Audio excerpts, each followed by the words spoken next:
Patience, ikaw naman dyan, eh!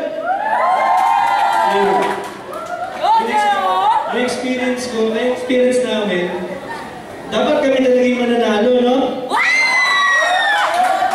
Hindi, kaso, tumagal kami sa sari-sari store. Medyo nasira na yung mga alaman dun.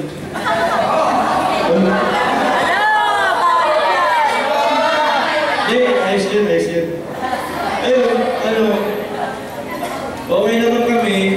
Ayun, kailangan talaga ng maraming patience sa pag-aanap. Tapos, natutuwa ako sa grupo kasi lahat kami tulong-tulong, sa isa't isa. Yes! So yan. Napakasaya po talaga ng experience. Sobrang saya po. Natutunan na po namin is talaga yung masalit ng forgiving po sa amin talaga.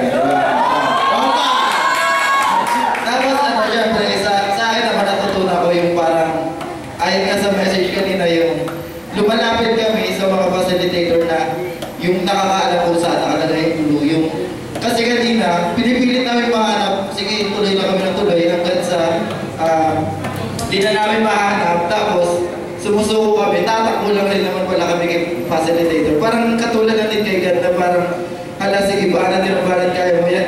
Pero sa totoo lang naman talaga hindi mo kaya. Si God na naman talaga makakagawa ng mga bagay na, alam niyo yan, talagang lumapit na tayo kay God.